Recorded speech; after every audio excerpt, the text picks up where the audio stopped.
There are days when the sanctuary is peaceful. Just the rustle of wind in the cottonwoods and the distant cries of hawks wheeling overhead. And then there are days when the phone rings at dawn. It was 6:17 a.m. on a cold February morning when I got the call from Montana Highway Patrol. A motorist had reported a large bird on the side of Highway 287 near Ennis. "Might be an eagle," the officer said, "it's not moving much." "Might not make it." I didn't waste a second. I threw on my boots, grabbed a large carrier and a thick wool blanket, and headed out. The roads were icy, and the sky was a gray smear, threatening snow. As I pulled up to mile marker 84, the patrol cruiser had its lights flashing on the shoulder. A young trooper flagged me over.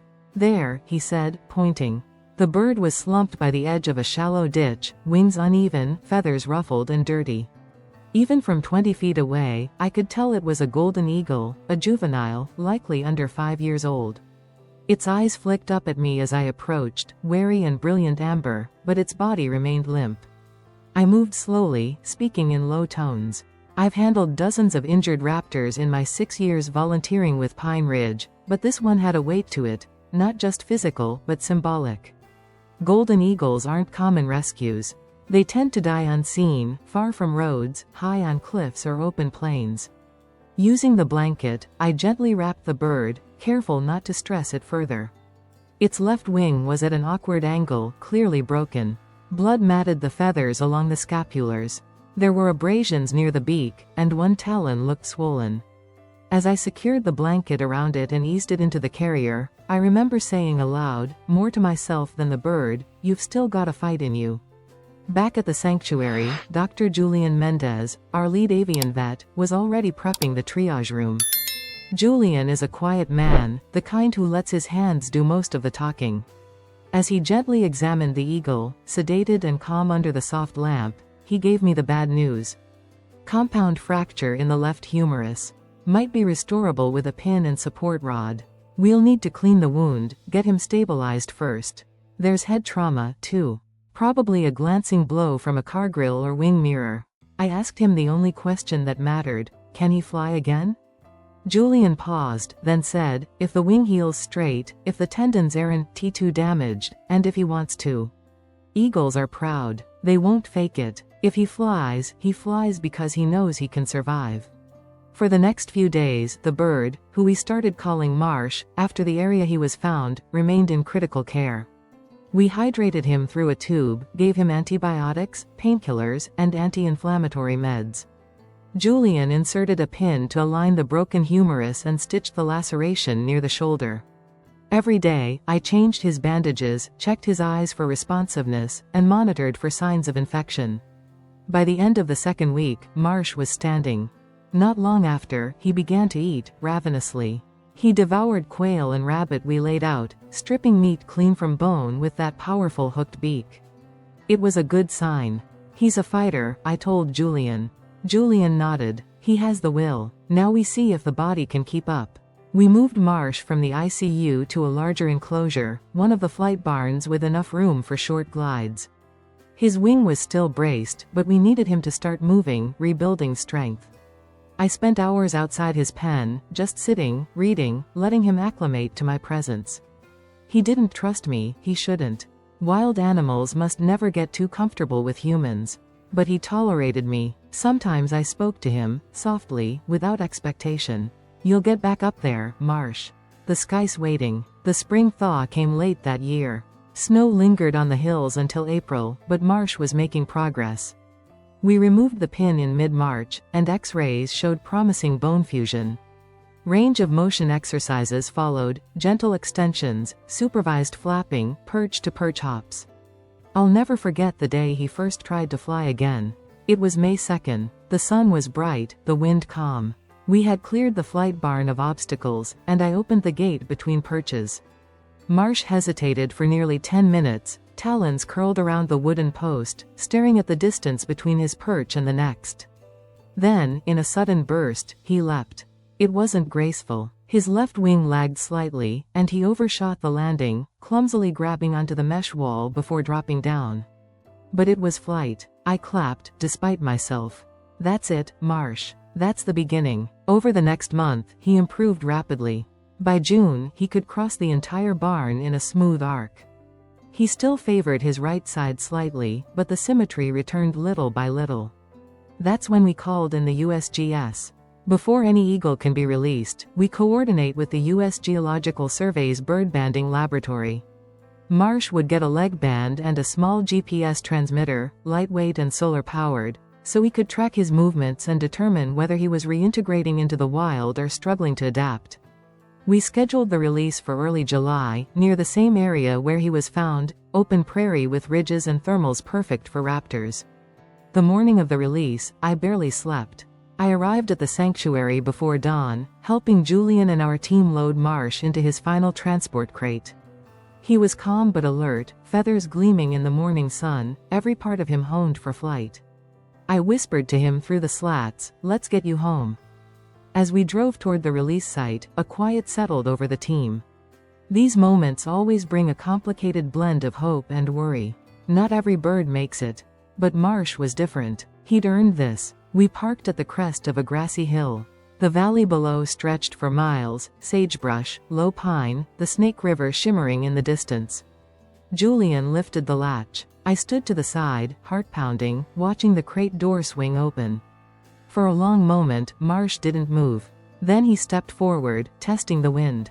He spread his wings, broad and strong, and launched into the air. He rose quickly, caught a thermal, circled once, twice, and then vanished over the ridge. The sky had taken him back. I didn't cry, but I felt something deep and fierce in my chest, like awe, like release. Julian placed a hand on my shoulder. "He made it," he said. I nodded, watching the empty sky where Marsh had disappeared. But that wasn't the end. Not even close. The silence after a release is never truly silent. You hear the wind differently, feel the air more acutely. The echo of wingbeats hangs there like memory. When Marsh soared off into the Montana sky that July morning, part of me soared with him. But the work wasn't over. It had only shifted, changed shape. With Marsh's GPS tracker live, we entered a new phase, observation. The transmitter, a small unit affixed just above the tail base with a Teflon harness, pinged location data via satellite. Every 6 hours, we'd get a fresh batch of coordinates. A web interface provided by the U.S. Geological Survey let us monitor his position with near real-time accuracy, latitude, longitude, elevation, and velocity. For the first 3 days, we watched closely, holding our collective breath. Marsh stayed close to the release site at first, circling within a 5-mile radius. That was typical. Released raptors often acclimate gradually, testing terrain and locating reliable food sources. We saw him favoring ridge thermals and perching along a known deer trail, likely scavenging. Day 4, he moved west, tracing the Madison Range. By the end of the first week, Marsh had covered nearly 40 miles. We knew then, he was hunting. And more importantly, surviving. Back at Pine Ridge Sanctuary, the team gathered every morning in the research cabin, coffee in hand, eyes fixed on the computer screen. Each GPS ping was like a heartbeat, evidence that Marsh was still alive. Dr. Julian Mendez and I would plot his coordinates on laminated topographical maps, drawing lines between points, trying to make sense of his route. Week 2, Marsh crossed into the Beaverhead National Forest. That was good country. Dense with small mammals, open meadows, steep crags. Excellent terrain for an eagle. Then, something unexpected. In late July, his signal showed a dramatic shift, due north. In just 36 hours, he moved over 80 miles, past Bozeman and into the Gallatin Valley. That kind of movement raised eyebrows. We worried. Was he fleeing disturbance? Was he struggling to feed? Or was it something else? We reached out to our contacts in the area, ranchers, game wardens, fellow birders. Turned out, the shift was natural. Carcass bloom, a warden told me over the phone. Heat's hitting hard up there. Deer kills, some cattle lost, vultures and raptors are all over it. Scavenging. Smart move. Marsh had tapped into a temporary but rich food supply, and the tracker showed he remained in that valley nearly a week. That's when we saw something remarkable. He wasn't alone.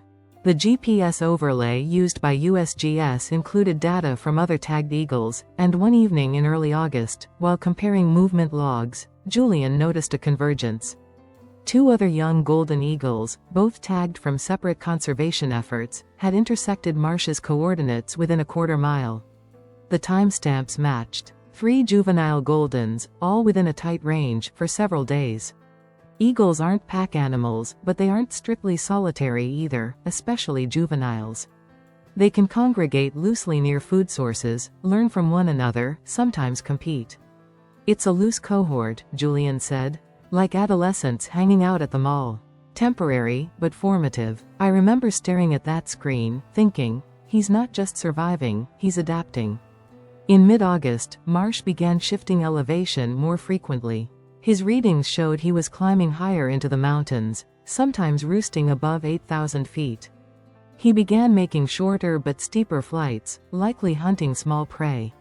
We called in a favor and sent out a team of researchers with spotting scopes and telemetry equipment. It took them 2 days to locate him visually. The report came in via radio. Confirmed sighting, golden juvenile, healthy feather sheen, active flight. Made a successful dive on a snowshoe hare. Kill confirmed. GPS tag visible. I stared at the radio, then at Julian. He said nothing, just smiled. By late August, Marsh had moved again, this time toward Yellowstone's northern edge. The sanctuary buzzed with excitement. We'd never had one of our golden eagles venture so far, so successfully, post-release. Every flight was a validation of the months of rehabilitation. Every climb a quiet triumph. We decided it was time to tell his story more broadly.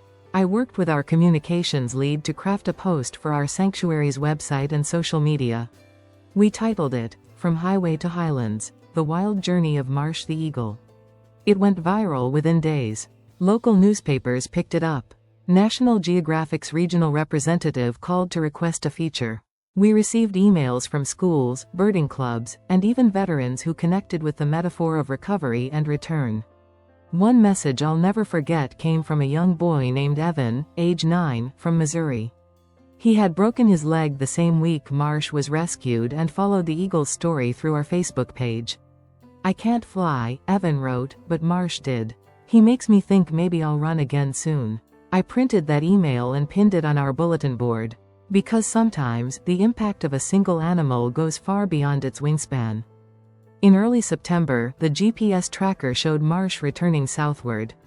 It was typical behavior. Goldens follow seasonal game patterns. He skirted through Idaho, then east again toward the Lemmy Range. The data continued: strong altitudes, consistent movement, long roosts. No signs of distress. No erratic patterns. He was thriving. One morning, I came in early, before the others arrived, and opened the tracking page alone. The sky outside was still indigo, a thin mist hanging above the valley. The latest ping placed Marsh at 9,200 feet, roosted on a cliff face that overlooked a valley we knew from fieldwork. It was wild and unreachable, bordered by rock falls and old-growth timber. He had chosen well. I stared at the glowing dot on the screen. From roadside wreckage to mountain monarch. He had come full circle. But the final chapter of his story would take place where we could no longer follow, deep in the ranges, above rivers we could only glimpse, under skies he now ruled alone. Yet, even from a distance, we would continue to watch. And soon, something would happen that would change how we saw Marsh forever. I thought I understood what release meant. I thought it was the final step, the end of our chapter and the beginning of theirs. But with Marsh, it was different. He didn't just return to the wild. He became part of it again in a way that reshaped how we understood recovery, reintegration, and what one eagle can mean to an entire ecosystem, and to us. By the end of September, Marsh had established a regular pattern. His GPS points formed tight clusters in the upper Lemmy Range, remote, untamed country straddling the Idaho-Montana border. He was roosting on crags above treeline and hunting along ridgelines and alpine basins. It was textbook golden eagle behavior. The juvenile phase in eagles typically lasts around 4 years. During that time, they learn not just to hunt and fly, but to avoid humans, read winds, follow prey migrations, and eventually, choose a mate. Based on his behavior, Marsh was far ahead of the curve. Then in early October, his GPS data abruptly paused. No pings, no signals, nothing for over 36 hours. My gut dropped. I've seen what those gaps can mean. Predation, equipment failure, a fall, poaching. We'd had birds vanish before. We contacted USGS. They confirmed the silence but urged patience. Sometimes, terrain blocks satellite communication. High peaks, dense forest, dead zones. But as hours turned into days, the team grew anxious. I couldn't sit still. I dug into terrain maps, weather patterns, even seismic data. What could cause a bird like Marsh, so strong, so consistent, to go silent? Then, on the third morning, the screen blinked. Ping. Coordinates. 44.6699 degrees north, 113.5341 degrees west elevation, 10,400 feet. Status. In flight. Speed. 28 miles per hour. I let out a breath I hadn't realized I was holding. We later learned a snowstorm had blown through that part of the Lemmy Range, early, hard, and fast. It had grounded birds, cut off signal, and driven wildlife into lower elevations. But Marsh had waited it out, high on a granite shelf. That's what changed everything. Because when the weather broke, something in him changed, too. Instead of returning to the same valley systems, he pushed south, hard. In 6 days, he crossed nearly 150 miles, heading into the Salt River Range of Wyoming. His route mimicked known migratory patterns, not of juveniles but of adults. He's following instinct now, Julian said. He's not just surviving, he's exploring territory. This might be the beginning of a range claim. By mid-October, Marsh had returned briefly to a known migratory corridor near Dubois, Wyoming. What made this exceptional wasn't just his navigation, it was the confirmation, via trail cam and spotting teams, that Marsh had begun interacting with another eagle. A female. She wasn't tagged. We only knew her because she showed up in a series of trail cam images set by a regional wildlife biologist. In 2 of those images, she stood side by side with Marsh on the same carcass. In another, they perched on the same limb, about 3 feet apart. Golden eagles don't bond quickly. Courtship begins subtly, shared territory, parallel hunting, mirrored soaring. But what we were seeing was clear behavioral progression. Marsh was no longer alone. We didn't name her. That was never our right. But we referred to her, quietly and among ourselves, as the Ridge Partner. Through late fall and early winter, Marsh and the Ridge Partner moved together in a loose circuit over a 60-mile range. Their paths mirrored each other with remarkable precision. GPS overlays showed near identical movement times and distances. They were, unmistakably, forming a pair bond. Not yet nesting, Marsh was likely still under 5 years old, but beginning the process. Laying the groundwork. To witness this in a rehabilitated eagle was incredibly rare. Most released eagles disappear into the wild. They do what they were born to do, and we never see them again. The fact that Marsh had allowed us to follow his journey this far, without losing his independence, was a gift. In early January, his transmitter entered winter mode, fewer pings, longer intervals.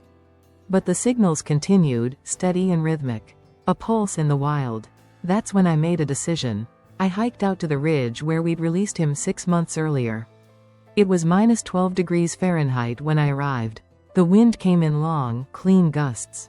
Snow creaked underfoot. I brought nothing but my journal, a flask of tea, and the knowledge that somewhere out there, Marsh was still flying. I climbed to the same point where we'd opened his crate. And I just stood there. I thought about the night we rescued him from the highway, broken and silent. I thought about the surgeries, the doubt, the moment he first flew again. I thought about the boy, Evan, who'd written to us. And I thought about the Ridge Partner, and the sky, and how some stories don't end when the book closes. They echo. In March, the final confirmation came. A colleague from the Raptor Ecology Project called. "You're going to want to see this," he said. A nesting structure had been discovered on the southeastern face of a cliff near Crowheart Butte, within the area Marsh had frequented all winter.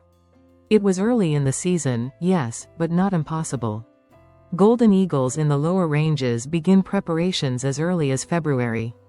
Trail cams were deployed discreetly. In late March, the footage came in.